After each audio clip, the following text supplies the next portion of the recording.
You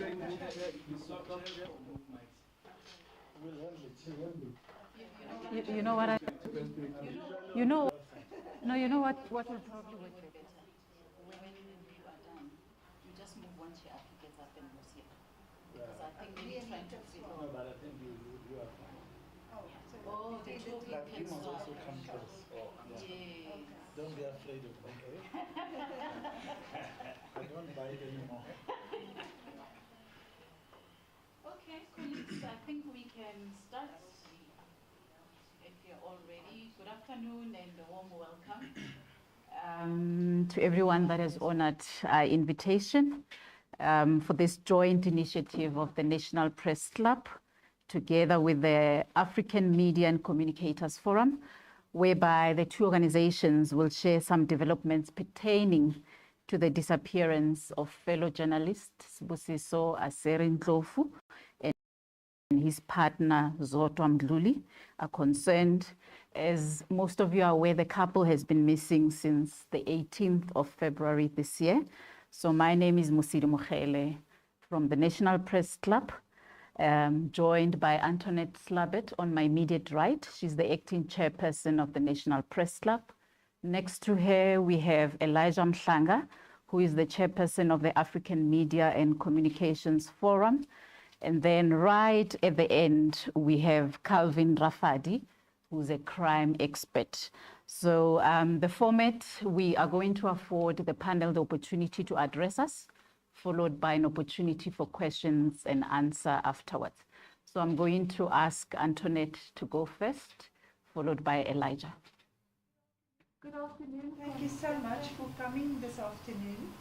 A week ago, we had the family of Aserie, as we know him, and Zodwa here in this very same room. And they made a heartfelt plea to anyone with information to come forward, because on Tuesday it will be a whole month since this couple has been seen. And as the National Press Club and the African Media and Communicators Forum, we looked at the situation. Obviously, we are flabbergasted as everyone else that some of our own can just vanish. And we considered this, and we realized we cannot just let this story die down, something that was written a month ago and never to be heard again. So we've joined forces. We've put together a reward for information that may lead to finding them. I will leave that to Elijah to give the details of that, but I again want to appeal to anybody with information. Please come, please tell the police what you know and help us to find Aseri Ndlovu and Zodwa Mdhluli. Thank you. Thank you very much, Antoinette, and good afternoon to the colleagues indeed. We really appreciate. Antoinette is correct. On Tuesday, it will be exactly a month since Aserie and Zodwa were last seen, which to us is a major concern because it will be a month of stress, it will be a month of anxiety, a month of great worry to the families. Remember, there are families here that are involved, that are affected. There are colleagues as well in the media fraternity in general, but also in the communication space. We also have relatives, some of them are in this room today because they are working together with us to try deal with the situation which has arisen. When you have people who just vanish off the face of the earth and without any leads, it becomes an issue of major concern. We do communicate with the police through the family. The family has also enlisted the services of a private investigator. Calvin Rafadi is here. He will also share some of the work that he has since done to try assist the police as well. But one of the things that he will say is that mortuaries have been searched, hospitals have been searched, and other places of interest have also been searched. And all those efforts, which we'll go into detail about, have not yielded any positive results. And as the colleagues of Aserie, as people concerned about the disappearance of Zodwa Mdhluli as well, we have since come together with the National Press Club to raise some funding. We have since secured about 50,000 Rand, which we are now offering as a reward for anyone who will provide information to the police that is going to lead to a successful finding or a lead that the police can utilize in the search for the missing couple. So there is a number of Brigadier Ndlvu that we are going to give out. That is the number that you must call if you have any information. This we are doing out of frustration because it is extraordinary that we go to sleep and we wake up, we hear nothing. Our thoughts go out to the families every day. We think about them and what they might be going through. As Antoinette has said, the mother was here, the sister was here, and the children, the brothers and others, they have been here. We think about them. What could be going on in the evening when they have dinner? What goes on in the families in the morning when they have breakfast? What do they do during the day? Every call that comes through, they think it's a breakthrough that is going to give them some sense of a lead or some success that the police might have been able to crack. But up until now, none of those things have taken place. We are therefore sitting here appealing to members of the public, anyone who might have information that is going to assist. We have mobilized pastors as well. We'll be hosting prayer sessions throughout the week. We will share that information. All of this to try raise awareness about the plight of the families that are waiting for their loved ones to come back. At this point, there is no good news. There's absolutely zero. So we are worried every day, and the greatest concern is that with each passing day and there being no lead, no news, it makes us worry. We know about the other cases that we have seen reported in terms of the things that can happen. We are praying, we are hoping for the best.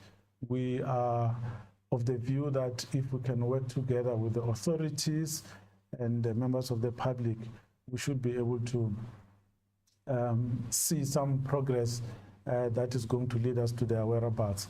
So I'm going to ask Calvin to share some of the work that he has done from the side of the investigation which he has been involved with, also with the assistance and support of the police. Good afternoon. Thank you very much. I want to start by saying that myself as a forensic practitioner and a University of Johannesburg research associate, what I've done is on pro bono. I've taken the effort to engage with the family closely so that we can look into this matter. So in essence, I'm trying to plow back the skill, and besides that, I am in good communication with the police, especially the Gauteng organized crime, serious and violent and organized crime. And part of the findings is I exchange certain notes with them, so they give us also feedback. So we realized that, you know, after our brother Zodwa Mdhluli got lost with a partner, there was some house break-in at his residential house in KwaMhlanga. The police have taken measures to get the fingerprints, and they are fast-tracking the results of the fingerprints. Then there is a Kumbi, a VW Kumbi Caravella, that gray in color, that has gone missing in the yard. And subsequent to that, at least now, we've got closure that the Kumbi has been found at one of the panel beating shop in Gezina. So it was not part of perhaps the item stolen from the particular scene of crime, we can call it. Now, our brother who was driving a Golf, we call it Mark 1, a white Golf, you know those, we call them Mark 1. The car is still gone missing, but according to some of the sources, it was last seen in Brongorsspruit. So that's why we kindly also urge some of the community members around Bronkhorstspruit to be on the lookout. As you know, one can see it on some of the social media. We have posted the car, and we have posted the face of Swu and the partner Zodwa. Now, in terms of that, we have also interviewed some of the close friends of Swu, you know, because of this disappearance. And hence we know that Swu originally, he's from Nelspruit, and then he was residing here in Pretoria at Lotus Garden. So the friends, they were in communication with him, but we checked all the addresses, even the previous addresses where he was staying, but with no luck. Now, another thing that normally when a person goes missing, mysteriously like this, we opt and find out if will there be any ransom that is being demanded. So far, there isn't any ransom that is being demanded. And another thing is that the police have verified and checked if the phone is still on, and can they perhaps use some of their equipment and gadget as resources to locate the particular phone, but with no luck, the phone is off. So they didn't get any joy from there. And another question, you know, I know as good journalist, one can ask that obviously Swu is a person who has a bank account. Perhaps maybe somebody's trying to loot from the bank account, or maybe withdrawing money.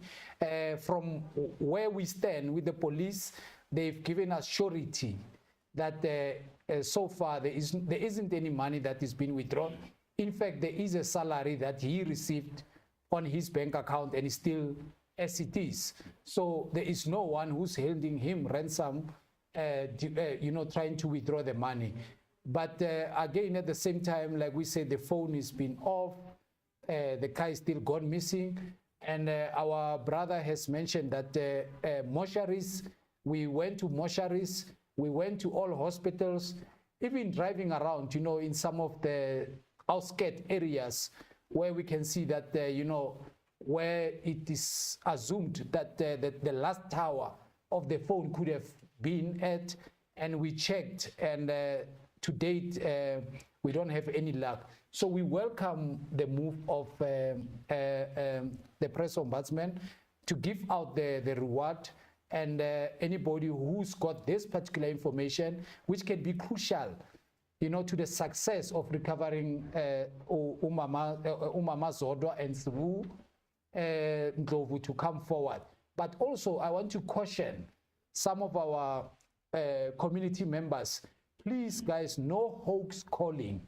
Do not call, you know, pranking or doing any funny stuff. This is a serious matter. Today is our brother. Tomorrow it can be your family member. So let us act accordingly.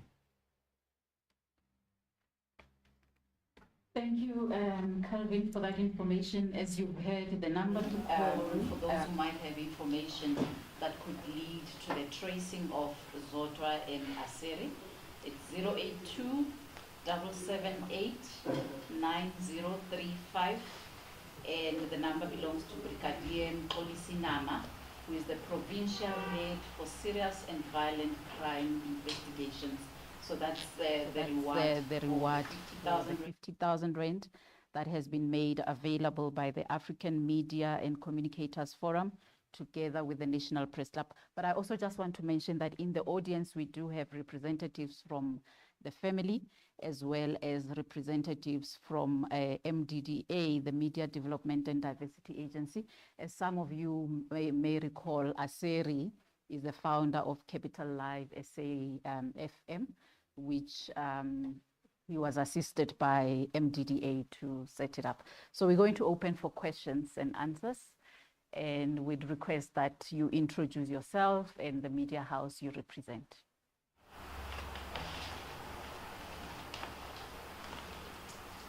Gabriel Supporter from Newsroom Africa.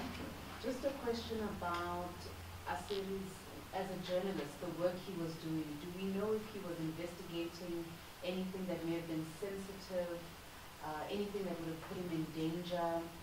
Do we have that? And because there have been allegations of extortion, could you please perhaps expand on that? Okay, do we have any other questions? Good day, everyone. My name is John Nisai. I'm a journalist at IOL. My question is to both the National Press Club and Mr. Elijah. In terms, we cannot separate Aserie from his work. He was a journalist. In terms of concerns among the media you represent, journalists themselves, when one of them goes missing under mysterious circumstances like this, are they concerned or are people fearing for their lives because he was reporting day to day, then he goes missing the other day? Is there concern amongst the media practitioners in the country? Please speak to us about that, members that you have. What's the concern? And then to my brother Kelvin, just to inquire, there's rampant crime in South Africa. We often see cases of people going missing often. Could you speak to us about the chances? People are concerned about chances. When someone goes missing, is he going to be found? That's the concern amongst us as colleagues. What word could you give us from your broad experience in investigating crime? Or what are the chances of us saving our colleague? Thank you very much, sir. Thank you. Colleagues, we don't know why Aserie and Zodwa. We, as Johnny Size said, the crime rate in our country is very high. There are many people who get kidnapped that have nothing to do with journalism. But then we also know that journalists step on the toes of people who may be corrupt, may be doing things that they should not be doing. There are, we have heard that Aserie has been working on a story. We have heard that there were also efforts to extort him. Many shop holders and business owners get extorted. So in that capacity, that there might have been an effort to extort him. The fact of the matter is, we really don't know what the factors are in this case.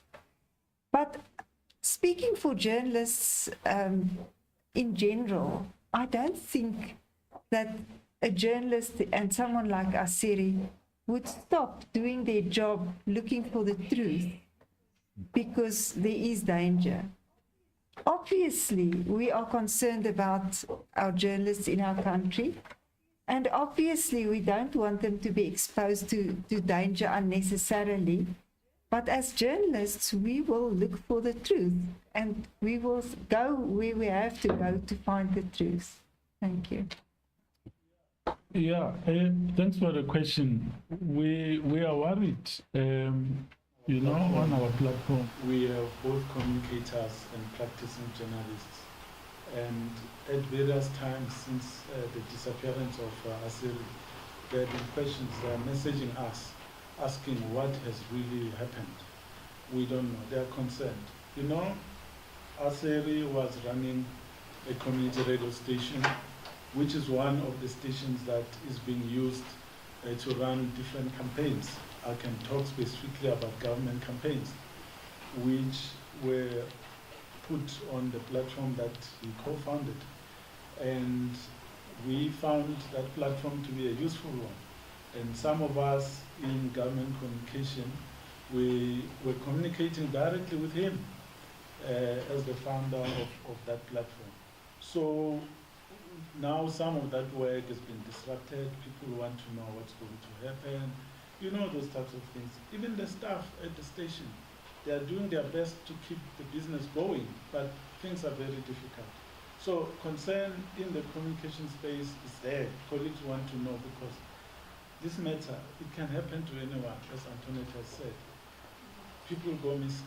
It could be you, it could be anybody else. So what we are appealing for here is support. Let's be on high alert. All of us, whatever we hear, let's please pass it on to the police. Let's not let our guard down. Let's not only be concerned when it affects you directly, but if it affects someone in your space, let's be there for each other. As it has happened here, we cannot allow a precedent where some or one of us just disappears like that without a trace. next time it could be one of us sitting in this room. We should never allow that type of thing to happen. And of course, our thoughts go out as well to the family of Zodwa. We may not have worked directly with her, some of us, but she's part of Aserie's life. So together they formed a couple that were supporting each other.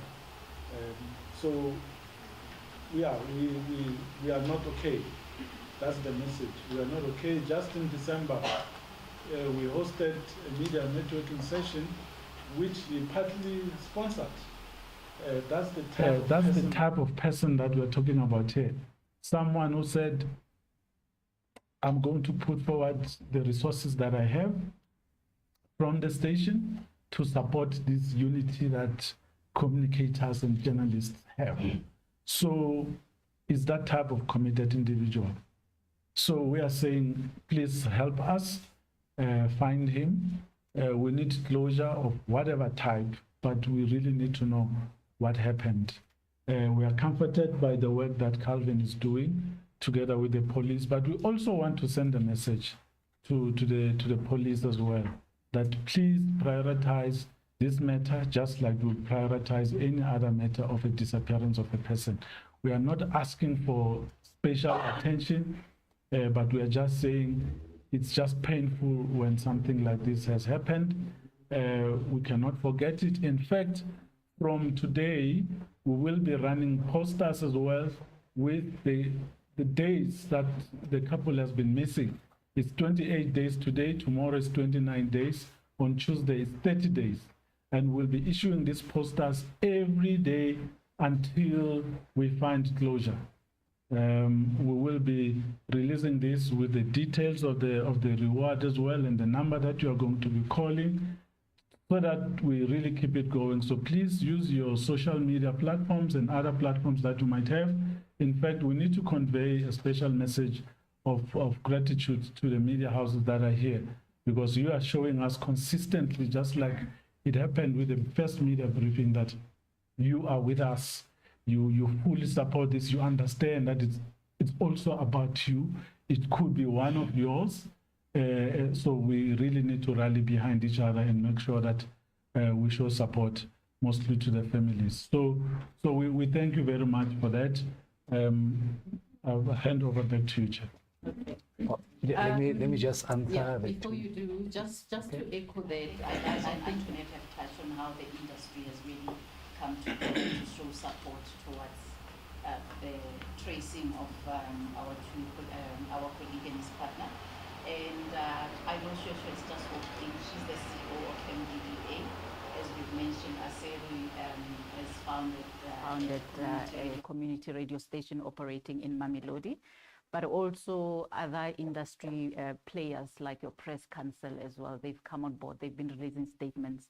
We are in talks with SANEF as well to see what else can be done. But I'll hand over to Calvin to respond to the technical question on the investigation. No, thank you very much.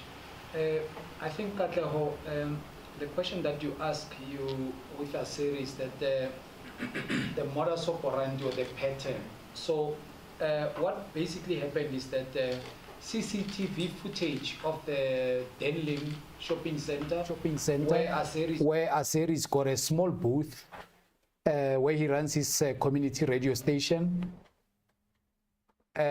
He was seen going out. Nobody followed him, or he was never escorted by any strange person. So it was just a normal walk out, and then he managed to get into his car and obviously drove home. So we wouldn't suspect anything that it has to do with issues of that radio station. There hasn't been. In Mamelodi, we can't shy away that there's too much extortion, the so-called Boko Haram and the likes. Together with the police, we did find out that there were instances where there were demands of these Boko Harams or extortionists to the shopping center. But the shopping center is the one that dealt with that matter and followed up with the police. So not per se every shop is extorted individually. So that then we wrote it out that there is a particular extortion towards him as being Aserie as a journalist. But at the same time, we do acknowledge that he's running a community radio station. He's got many awarenesses that he's been making. But to our knowledge so far, nobody was threatening him at the time, or even, demanding ransom, like we say. So also, I think to answer Jonina, I suggest, when you are colleagues normally, let alone issues of mental health, but also issues that you face in terms of somebody trying to discredit your work or stop you from reporting as a good journalist as you are. You must have WhatsApp groups, communicate with one another. If anybody is intimidating, then you post it on the group. And you also have close friends. If anything has to do with issues of mental health, because also that we can also root it out. We are still shocked. We don't know what is the motive at this moment, especially when ransom is not demanded or money is not withdrawn from his account. So there could be of many things, but so far we do not know the motive. But with the extortionist, we did try and find out, and also with intimidation, nobody was intimidating Aserie or even Zodwa for that matter. So that's basically what I can say for now. Thank you. I don't know if we still have both. I think that's the only hand I have so far. Just a last one in terms of the details when Aserie and Zodwa went missing, Kelvin. Was it exactly the same day at the same time? Do you have those details in terms of when they went missing? Yeah. So basically when they went missing, it was the same day, the same night. So as a couple, Aserie drove to the house, and then from there, then one of the witnesses, or let me say a few of the witnesses, then saw them together and driving out. So they've gone missing on the same date. I think it was the 12th, yeah, on the very same date. They did go missing the very same location. Yeah, I think not the 12th, sorry, the 18th. Yeah, sorry, not the 12th, the 18th. It was on the same time, the same evening, the same date. Yes. Colleagues, do we have any further questions? Okay. I think just to echo and emphasize what Elijah has said, we really have to find ways of keeping the story alive, especially for the sake of one of our own. And again, emphasize probably on the reward that has been made available by the African Media and Communicators Forum, together with the National Press Club. As I've mentioned, it's a 50,000 rand, and anyone with any leads that could assist in this regard needs to contact Brigadier Mxolisi. The number again is 082 778 9035, 082 778 9035. But what also will happen post the briefing, there's a statement that has been prepared with all the details that we have shared. So do get in touch either with the African Media and Communicators Forum, but also it will be made available on the National Press Club website and social media pages. This is where we leave it in as far as the formal proceedings are concerned. And once again, a word of appreciation from the two organizations. And we hope that you won't get tired when we call upon you again once we have update. We'll try and share as much information as and when it's made available to us. Thank you so much to everyone.